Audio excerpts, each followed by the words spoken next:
పాలమూరు రంగారెడ్డి ఎత్తిపోతల పథకం ముందుకు సాగేలా కనిపించడం లేదు. పర్యావరణ అనుమతుల పేరిట మళ్లీ ప్రాజెక్టు నిర్మాణం ఆగిపోనుంది. పర్యావరణ అనుమతులు ఇచ్చినట్లే ఇచ్చి కేంద్రం ప్రత్యేక కమిటీ పేరుతో ప్రాజెక్టు నిర్మాణాన్ని ఆపాలని చూస్తోంది. నివేదిక తర్వాత అనుమతులు ఇవ్వాలని గతంలోనే సిఫారసు చేసిన ఆగస్టు నుంచి కేంద్రం పెండింగ్లోనే పెట్టడంపై తెలంగాణ ప్రజలు అసహనం వ్యక్తం చేస్తున్నారు.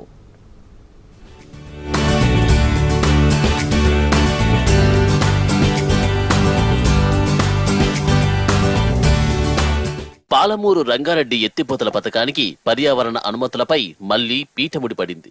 ఈ అనుమతులను మంజూరు చేయాలని కేంద్ర పర్యావరణ అటవీ మంత్రిత్వ శాఖ పరిధిలోని ఎక్స్పర్ట్ అప్రైజల్ కమిటీ గతంలోనే సిఫారసు చేసినప్పటికీ తాజాగా కేంద్రం మరో మెలిక పెట్టింది. ఈ ప్రాజెక్టుపై గతంలో ఎన్సీటీ విధించిన జరిమానా విధుల వినియోగానికి ప్రత్యేకంగా కమిటీని ఏర్పాటు చేసింది. ఆది తర్వాతే పాలమూరు ప్రాజెక్టుకు పర్యావరణ అనుమతులు ఇవ్వాలని నిర్ణయించినట్టు తెలుస్తున్నది. పాలమూరు ప్రాజెక్టు పర్యావరణ అనుమతుల కోసం తెలంగాణ ప్రభుత్వం 24వ ఈఏసీ సమావేశం నుంచే తీవ్రంగా ప్రయత్నిస్తున్నది. ఈ ప్రాజెక్టుపై సందేహాలను లేవనెత్తుతూ ఈఏసీ సభ్యులు ఒక దశలో పర్యావరణ అనుమతుల మంజూరును సైతం తిరస్కరించి ప్రాజెక్టు ప్రతిపాదనలు పక్కన పెట్టారు. అయినప్పటికీ గత బీఆర్ఎస్ ప్రభుత్వం ఈఏసీ కోరిన సమాచారాన్నంతా సమర్పించింది.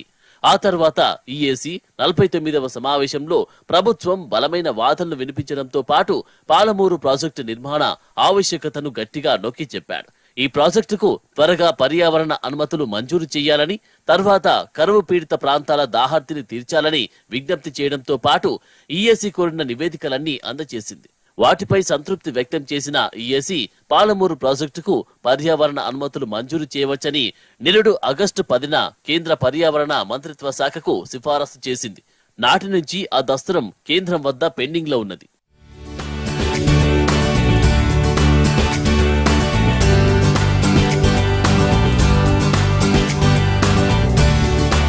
తెలంగాణ ప్రభుత్వం నిబంధనలకు విరుద్ధంగా పాలమూరు ప్రాజెక్టు పనులు చేపడుతుందని, పర్యావరణ ఉల్లంఘనలకు పాల్పడుతుందని ఆరోపిస్తూ ఏపీలోని కడప జిల్లాలకు చెందిన పలువురు ఎన్జీటీని ఆశ్రయించారు.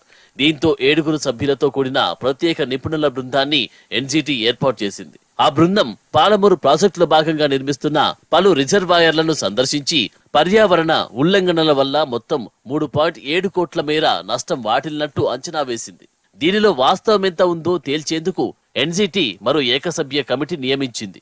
ఆ కమిటీ ఇప్పటి వరకు తన నివేదిక సమర్పించలేదు. అయినప్పటికీ ఎన్జీటీ ఆగమేఘాల మీద దిండి పాలమూరు ప్రాజెక్టులకు కలిపి 920 కోట్లు జరిమానా విధించింది. అందులో పాలమూరు ప్రాజెక్టు పైనే 600 కోట్లకు పైగా జరిమానా విధించింది.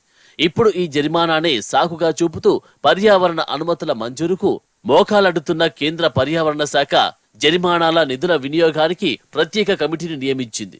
ప్రాజెక్టు వల్ల ఎక్కడికక్కడ నష్టం వాటిల్లింది. జరిమానా నిధులను ఎక్కడెక్కడ ఎంత ఖర్చు చేయాలనే దానిపై నివేదించాలని ఆ కమిటీ మార్గదర్శకాలను జారీ చేసినట్టు సమాచారం. ఆ నివేదిక అందిన తర్వాతే పాలమూరు ప్రాజెక్టుకు పర్యావరణ అనుమతులు మంజూరు చేయాలని కేంద్రం నిర్ణయించినట్టు తెలుస్తున్నది. కాగా పర్యావరణ ఉల్లంఘనలకు బాధ్యులెవరు, వారిపై ఏం చర్యలు తీసుకున్నారు అన్న విషయాలను నిలదీస్తూ కాలుష్య నియంత్రణ మండలికి కేంద్రం లేఖ రాసింది. దీంతో పాలమూరు ప్రాజెక్టుకు పర్యావరణ అనుమతుల మంజూరు మరింత జాప్యమయ్యేలా ఉన్నది.